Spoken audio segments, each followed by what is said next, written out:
Hello, everyone, and thank you for joining XROM Podcast, a platform to showcase and shape India's XR industry. I'm your host, Eddie Avil. XROM was designed with a vision to shape India's AR, VR, MR growth story and to help you understand and learn about this transformational technology which holds potential to change the way we live, work, and play. Very happy to have with me Mr. Ashish Limaye, a creative and marketing tech senior leader. His career graph is super inspiring. He started as an intern at Lintas and went ahead to become the vice president of the same company. He has worked with companies such as Times of India, Dun & Bradstreet Information Services India Private Limited, Starcom Media West Group, and is presently CEO APAC for Happy Finish. So lovely name. So the name catches you. So is there like a story behind Happy Finish? The name? Yes, so there's a nice anecdote to it. Long back, as a company, we have been in business for about 17 years Right. globally, and long before the technology which today we are talking about, whether it's an XR or an AR. From a communication standpoint, photography or visual communication used to be one of the key port of call for most of the photographers and marketeers. Right. And even in this Instagram age, you would agree that no photo is perfect. So Yeah. photographers used to come and say that, can you finish this image? And that's how the name Happy Finish came Finish. into existence. Uh, I think so. It's a good icebreaker when we talk to most of the clients. People yeah. still say, Happy Finish, what are you? I mean, sometimes the clients have also come and that is like a massage parlor or something. And we've said that not really.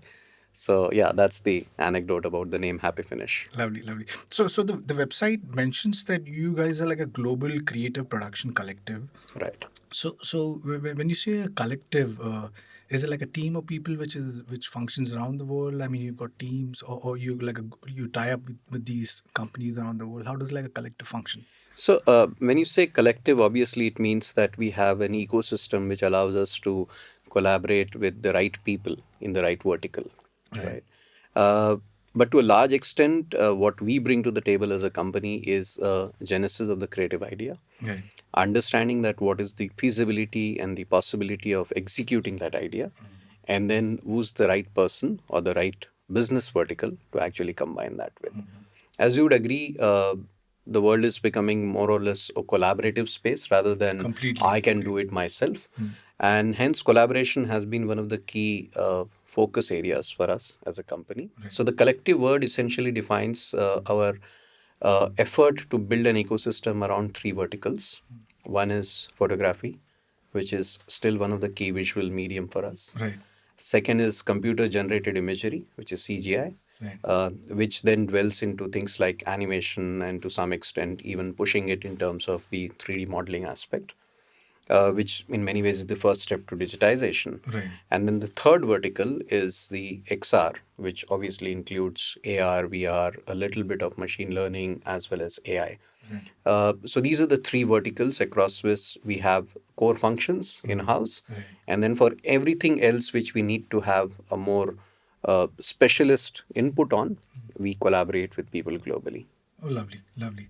So your website also mentions that you guys are one of the leading AR VR companies in the world. Right.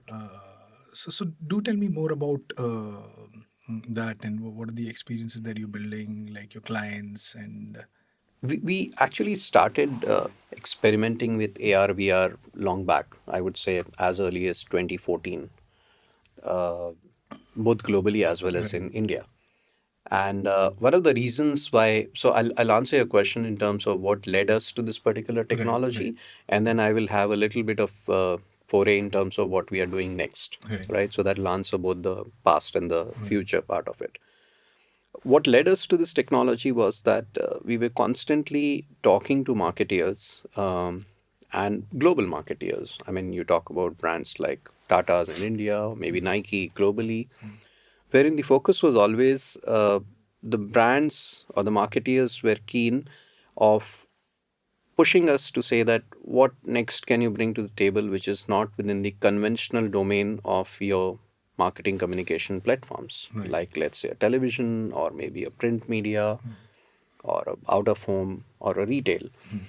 Uh, and that's when we bumped across a couple of a research and development projects which our team was doing internally, Right. wherein we realized that there is a lot of play area wherein you build interactivity with your products.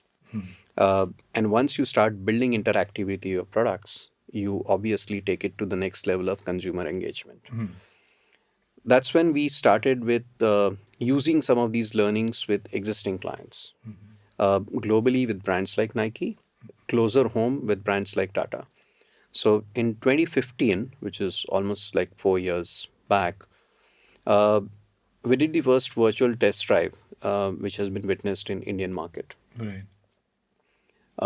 It was a massive opportunity to take a car to 2.5 million users in markets like Mumbai, Delhi, and Bangalore, Right. using Times of India as a newspaper. So, which was as mass as you could reach for the launch of a car. Now, that's the first, I would say, real mass scale use of VR in an Indian context. So I would like to know more about this. How did you Sure. manage to like take it 2.5 million? That's like a huge number, and back in 2015, that's way too early. That's brilliant. Absolutely. Right. So, I think so. It's important that you need to have a little bit of consumer insight before you push technology in any marketing communication aspect. One of the consumer insights in automobile space is that if you can make a customer, a potential customer, test drive a car, Right. there is a strong chance of conversion because A, your product is good, Right. B, the potential customer has had an opportunity to test drive that car. Right. But the bottleneck here is that thanks to the cities which we live in, even if you book a test drive, there's no guarantee that you would be able to reach the showroom on time thanks to the traffic jams. Or even for that matter, something or the other might happen. You're test driving in a very congested environment and your experience may not be that good. Of course, there's no replacement to a physical test drive. Right.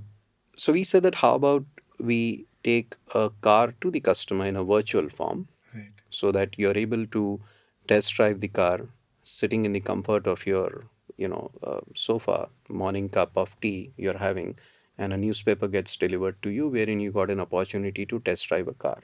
So that was the initial thought. It originated from the consumer insight saying that can I make a test drive happen?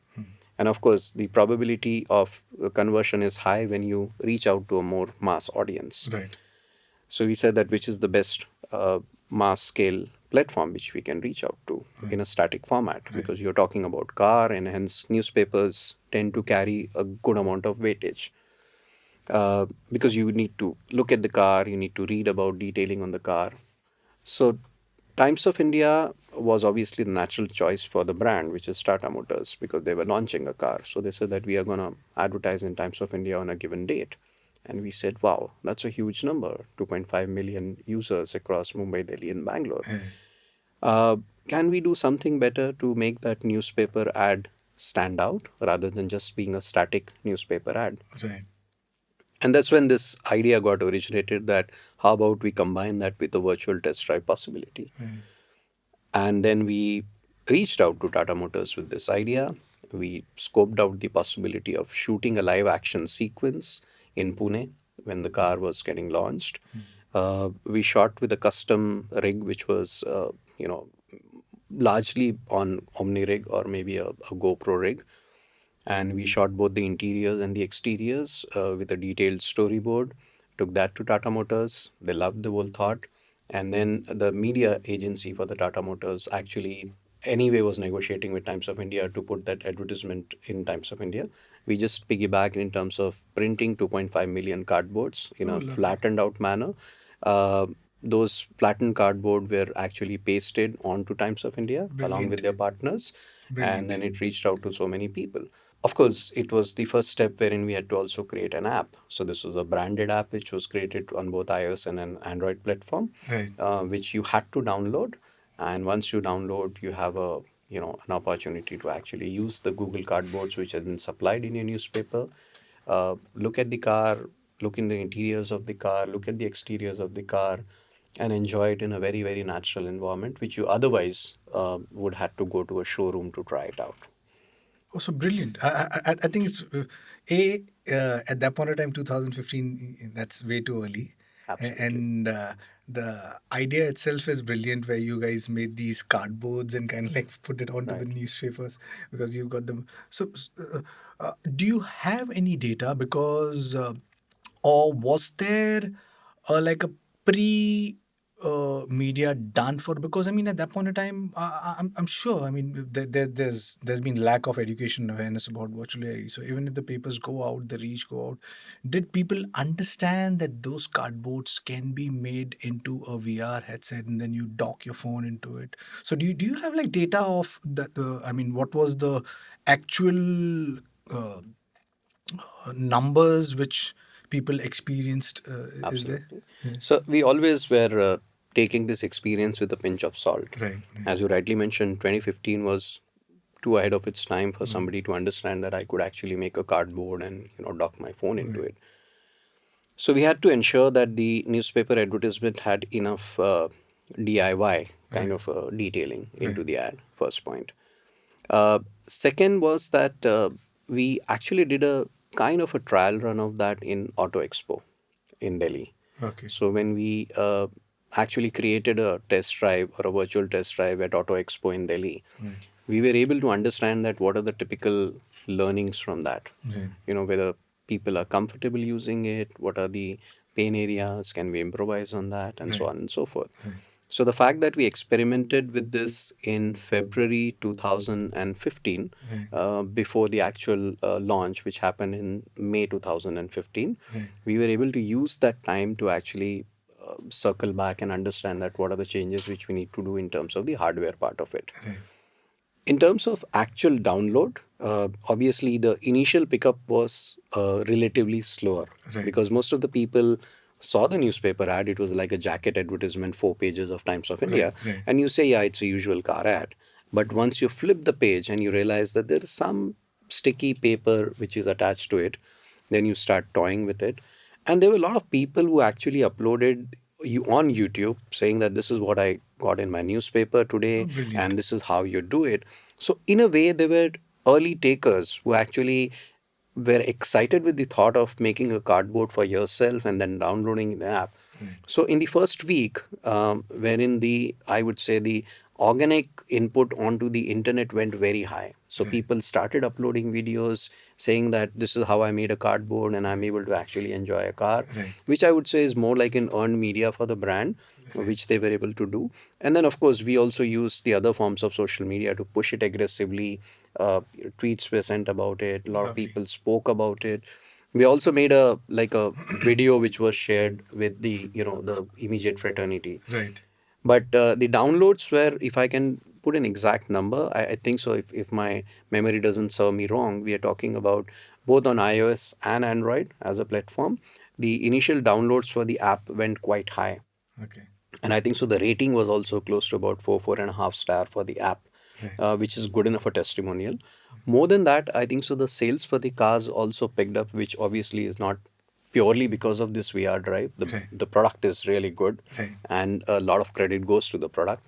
But I'm saying that the consumers were able to understand that the brand is really taking next leap in terms of technology, and hence the affinity in terms of saying that I think so I might relate with such kind of a brand went up, which reflected in terms of the sales number also.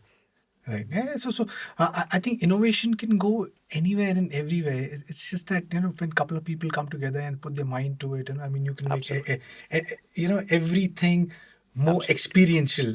So brilliant. I mean, for 2015, obviously brilliant. So do you have any other examples like that? I mean, or some other experience that you guys have created, which you would like to share with the audience?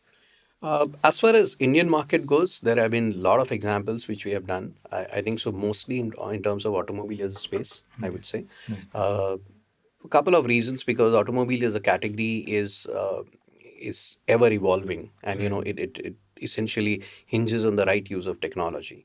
So that's one area. Globally, I think so one of the best examples which comes to my mind is something which our London office did for there's a tallest building in central London called the Shard. So you have to, if you want to go to the top floor of the Shard and see the view from there, you have to obviously pay certain pounds to reach there. what we did was that we actually created a virtual slide from the shard. So you go on the top floor of a building, which is a very high-rise building, and you are actually you're made to sit on a chair, and you put on a HMD, a head-mounted display, and all of a sudden you see yourself going down a virtual slide from the top of the building at speeds of 100 miles per hour, which was a brilliant exercise for the simple reason being because people started talking about it. And it's not just a virtual slide, but you're also, if the slide is moving to the left, the chair is also moving to the left. So it was synchronized communication in terms of your visual and physical movement happening in sync with the slide. Uh, that's been one of the most talked experiences globally, and it's also an intellectual property for the company because you're able to create an IP which builds footfalls. So people started queuing up for the shard experience, which was called the View. Ticket price was about £26, and you were able to actually strap yourself onto this moving chair, put on a head-mounted display, and you're thrown out of shard at a speeds of 100 miles per hour.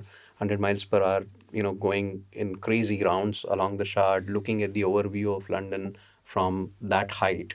And then finally, when you realize that it's all virtual, that's been one of the most talked experiences globally. Super. So tell me, I mean, are you guys, because I see that eventually with XR, these emergent tech like AI, blockchain is going to converge. So are you guys exploring anything like that? Technology is an ocean, to be honest with you. You look at focusing on one aspect of technology and you realize that something else has come up tomorrow, which makes your today's work either completely going thrown out of tangent or something which is not really which you wanted to do. So to answer your question, yes, technology as an investment area is of immense importance to us as a company. When you talk about XR or for that matter AI or even for that matter ML, we're constantly toying with the idea of how we can make best use of this from a marketing communication standpoint. We always take it with a pinch of salt. We don't want to really say that this has the potential to change the world. Of course, it has, but we need to create enough use cases. We need to create enough real-time solutions rather than a XR solution for the sake of creating an XR solution. So I would say that our investments are in a cautious way. One, that's the best way to define it. And yes, we are looking at technologies which have a potential to solve a marketeer's problem, either in terms of communication. That communication could be at a retail level. That communication could be at a B2B or a B2C level. But till the time the technology has a potential to solve that solution in a manner which a customer is happy about, our investments would be into that particular space area. Right. So tell me about, is there any problems which you have solved for a brand which has made the marketing side completely really happy, and as a creator, you felt like really good about it, and is there any such experience which you would like to share? I think so. The automobile experience is one which definitely stands out as one of the experience because we are able to tell the consumer that if you really want to test drive a car, here's an easy way to do it. So that's clearly addressing one of the key, I would say, one of the wish list for the marketeers is to ensure that my car is being test driven, and that's something which definitely stands out when I talk about an automobile as a space. In recent past, I would say that there have been a lot of efforts in terms of using a web AR. Because we also realize that pushing the app way is not a great way for a marketeer to say that, okay, I'll create an app and hope the consumer will download the app. And I'm purely talking from a B2C standpoint. And hence, we are saying that we may not necessarily want to talk about downloading an app, but how can we make your assets available on web so that as a consumer, if I'm interested in experimenting with a certain SKU for a brand, I can simply go to the web, download the asset, and see for myself that how, from using augmented reality, that how it fits well. So that's an area which we are definitely trying to address as a brand, wherein most of our focus in helping address that particular problem. Right. That it's like trying it before you buy it kind of a scenario. So, what are your views on India's AR/VR industry? You know, you've got these bunch of startups who are like actually push driving the ecosystem, doing their own stuff, but the market seems to be a little slow. I mean, which is obviously it's not just in India, globally also it's the same space. It's not like going. So, is there a lack of a community ecosystem? But because if you see, the US market is growing. I mean, you know, True. it's taking its own space, but is growing. China is growing. Even Europe. I mean, India is just opening up, and there is so much opportunity over here. We've got 1.3 billion. I mean, at this point in time, Geo has kick drive this kind of whole new generation of people who are now, you know, digital, who've Right. got their own, who are hooked onto internet and stuff like that. But there's this huge opportunity, but there is some missing link. Do you see? A lacuna out there. Right. Yes, it is evident. Right. I couldn't agree more. Couldn't agree more with you on this. Uh, the biggest challenge is that if you talk about the ecosystem, Right. I think so. There are many commendable efforts which have been done in terms of getting this fraternity together. Right. Uh, there have been independent, I would say, events. Right. One of the events which even you have hosted, which basically get all the right people together and to talk more about the technology part of it. Right. On the other hand, if you see who's going to actually buy this technology, it's either the marketeer, and I'm purely restricting myself to the media communication or the advertising industry at this point in time. The ecosystem essentially involves three different isolated units at this point in time. One is the tech brigade, which obviously are talking to each other. We are exchanging notes in terms of what's new in technology, how we could experiment on it, how we could encourage it. The marketeer is either not directly involved with these technology startups in some way or the other, and rightfully so because they've got other things to look after. Right. Now they have outsourced, or rather, I would say they have suitably identified the right partners to take the brand communication forward, Right. which is where the marketing or the creative agencies come into play, which is the second, I would say, a segment to talk about. This segment is itself very fragmented, and it takes a while to get this particular segment together to be able to see the larger picture. What I mean by fragmented is that you no longer have an advertising agency which can actually consult you on your creative media and technology. You will at best have a advertising agency which is fragmented into a creative agency which can only consult you on the creative aspect of the business. Right. But then once you take that creative from an amplification standpoint to a media, you got further fragmentation into digital and out of home and retail and mobile and web and so on and so forth. Right.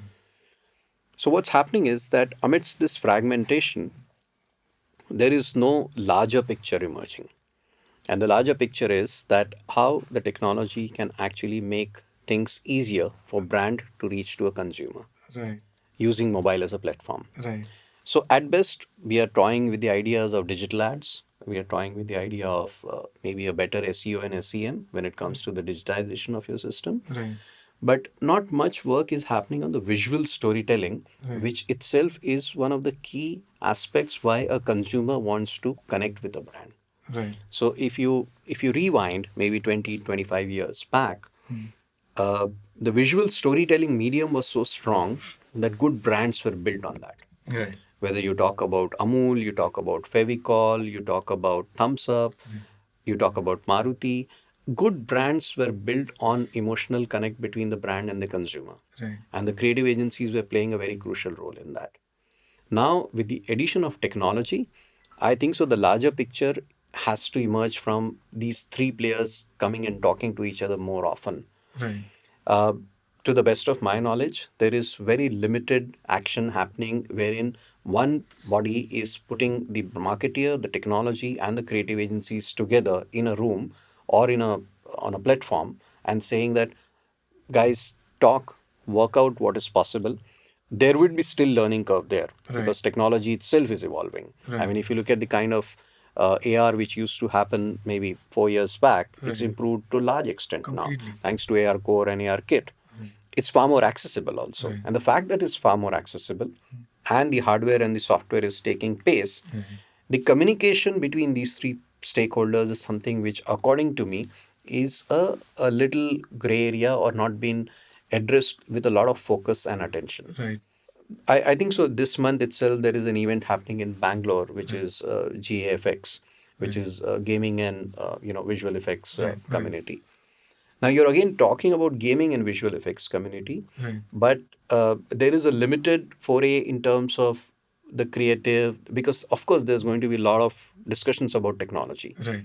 Gaming in itself is an art form. Right. Visual effects can actually make a lot of wonders when it comes to any kind of a visual storytelling. Completely. And of course, there's going to be a lot of play on AI, a lot of play on Right. blockchain, and so on and so forth. But is the marketeer present there to ensure that he's able to connect the dots? Right. So the idea is that these three are staying in isolation. Somebody needs to connect the dots to see the larger picture Right. and then make them work.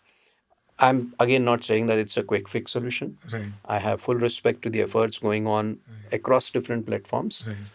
But I think so this is an ever evolving process. Right. And one of the things which can catalyze this is a better networking between the creative marketeer and the technology fraternity, Right. which will catalyze this process. It will still take its own time. Right. But the least it can do is it can expedite it to some extent. Completely. So yeah, I mean, in with immersion, you're trying to do that in some way, and with the next edition. Though this year, I mean, we missed out the marketeers. There was not like a large group of marketeers present for this thing, but obviously that is something which we will make an effort to kind of like sort that out, because you fill that gap. And yes, because I don't know whether you've heard about this guy called Kichi Matsuda from Leap Motion. So there's this film that he had made. It's like a little futuristic film where there's this person who is in a bus and he gets into this shop or a mall and everything is annotated. You're the brands, everything is annotated. So I see a future like that obviously coming soon. I mean, and with VR, it's got its minus point where it's an isolating experience. But then look at the positive side for the marketeer. At this point, nobody wants to consume advertising, right? Whether you're in a theater or whether you're experiencing your theater, you run away when in the interval. In TV, You mute the ads. yeah, you mute the ads. Your phones and your computers, you have your adware where you can block ads and things like that. But with VR, you're consumed, and you can throw in these native advertising, and plus with heat maps you can gather data and actual data. Okay, your consumer was looking at your ad or what not looking at your ad. So I see a lot of these plus points which. Maybe the marketeers are not really looking at, and once they look at those data and the positives of that, I'm sure the agencies, the marketeers would jump into Certainly. the. I think so. You used the right word. Why people are doing this ad blocking, and because it's currently using an interruption mode. Right. Uh, and nobody likes a interruption in any form of communication. When I'm looking at a content, um, I'm getting immersed. I'm getting engaged with that piece of content. Right. Advertising acts as an interruption, correct? But the moment advertising changes its communication platform from being interrupting to being engaging, like you spoke about in VR, Right. if there is a proper engagement of a brand into the storytelling, Right. which takes the communication forward, which eases out the communication, I don't think so I would mind it. Exactly. Weaved into the narrative, Exactly. and you I mean, call it an old school thought, but have you seen this movie called Castaway? Tom Hanks. obviously. Now, FedEx was a very classic case of a brand aiding the storytelling in Right. that movie. Right. Imagine if Castaway were to be built today again in VR. Right. And if I'm seeing myself as a FedEx employee Right. and I'm wearing FedEx clothes Right. and I'm flying in a FedEx, cargo airplane, and I relive that experience of a plane diving into the ocean, and I'm left alone, stranded on an island. Right. If I were to relive that in VR, Right. it's going to be a very good piece of communication for me as a person to live that. And the fact that I'm now being a FedEx employee and what do I do with that, I don't think so I would mind it. Right. Correct. Now, that's because the brand is actually aiding the storytelling there. Right. And it's not coming across as an interruption to you. Right. There is a reason why Tom Hanks is a FedEx employee cast in that movie, because his job defines him to do so. Right. And then his emotional engagement with the basketball called Wilson, and how he's kind of emotionally distraught when the Wilson moves away in ocean. Now, these are all emotional elements which, as humans, we connect with. Right. So coming back to the point, I think so advertising has to move away from being interruptive to being engaging. And I see a huge potential in VR making it happen. Exactly. I've got this view that we be so close to jumping into the 3D spatial computing space. Right.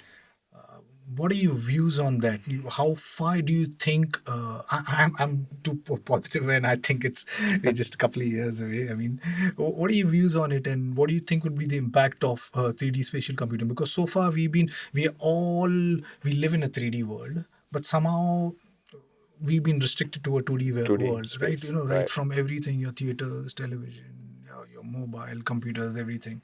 So it's just maybe with like an Apple launching their AR headset, another brand doing it, we will eventually be jumping into a 3D world. I mean, which I feel is just around the corner. I mean, what are your views on that? And what would be the impact? I think so. And two parts to your question. One, the 3D computing world is a reality. Right. First point. It's just a matter of time, as you rightly mentioned. And with 5G specifically coming into play, I think so your data speeds will be something which would be skyrocketing, which itself will open up floodgates in terms of looking at 3D computing as a possibility. Where do I see it impacting us? I think so. It's important that the behemoths like an Apple or a Google, or for that matter, any of the leading studios, the brief which I would set out to ourselves is that we have to first impact it at a very functional level to the customer. When I say functional level, things like, for example, maps. Most of us use it inevitably now. Whether we are traveling from point A to point B, we are so habitual of maybe seeing maps on an Ola or an Uber or even on your phones. If you were to build a 3D computing layer onto that, which is more day-to-day usage case, right? Or maybe something which is to done at a utility level. Right. I think so that's where probably a customer will understand that, wow, this is the possibility. And once you see that possibility happening, which means you're increasing the usability of that particular technology in a day-to-day life. Once the usability of that technology goes up, Right. overlapping it with a brand communication messaging or any kind of a message which would eventually monetize it is going to be far more easier. Right. So in my views, I think so the single line brief which I would set out to myself is that how I can use any of these 3D computing technologies to build a day-to-day relevance for me as a customer. It could be an example as simple as using 3D computing in a map scenario for a travel from point A to point B. Right. So, a final question of the day. So, any personal moonshots that you have, and what's the vision for Happy Finish? Actually, I'm in love with the idea of creative storytelling, and I believe that technology, if you ask me as a vision personally for a professional, uh, technology and storytelling have a very, very strong potential if combined together. And I don't see that happening currently. Right. If that happens, that's going to be probably one of the things which I would want to pioneer in years to come. Oh, lovely. So what a great note to end with. And I guess I'm sure you guys will take something out of this. And the listeners will try and figure out how you can sort that out, that connection between the technology and storytelling. Yeah. So pleasure having you, Ashish. It was Thanks. lovely talking Thanks a to you. lot. So thank you. My pleasure. And I'm going to have all the details of Ashish Limaye and his company Happy Finish below the link. And if you guys like what you guys see, please subscribe and catch you guys next time. Thank you. See you. Bye-bye. Thank you. Cheers. Bye.